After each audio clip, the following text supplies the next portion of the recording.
Una na de Laguna puede encontrar con el 12 mga anak después con esto se abducta 8 años se pasa y él va para aquí en la ciudad de Zamboanga y la provincia de Basilan. El barangay chairman de San Jose Gusu, el honorable Joel Esteban, ya puede recibir llamada sa lepagan na Santa Rosa, Laguna, kacheni una na tapidi el ayuda para puede buscar con el 12 mga anak kay aquí aliba el 12 amiga na ciudad de Zamboanga.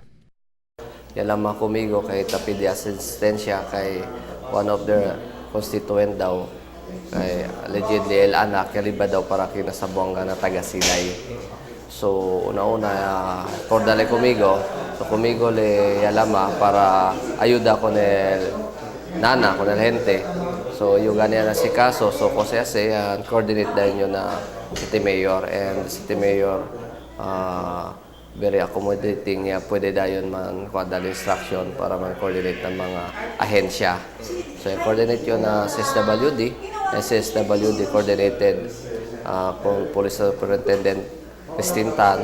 LCSWD y el personaje del Women and Children Protection Center Mindanao Field Unit o el WCPC FMU. Ya conduce operation alina barangay Tagasilay, onde liba con el bata hombre, ya pwede sila con este recovery.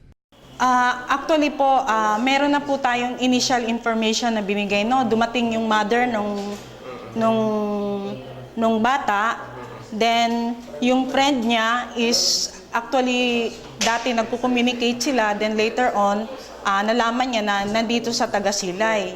So, nag-exert kami ng effort para malaman namin kung saan talaga ang exact location ng mga bata.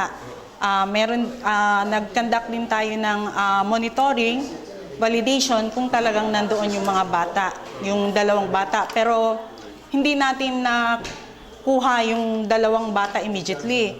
Ang nakuha nating bata ay isa lang, yung lalaki. Del Sabado ya puede también sila encontrar con el bata mujer, ali también na Lamitan, Basilan Province. Ialiba sila para aquí na ciudad.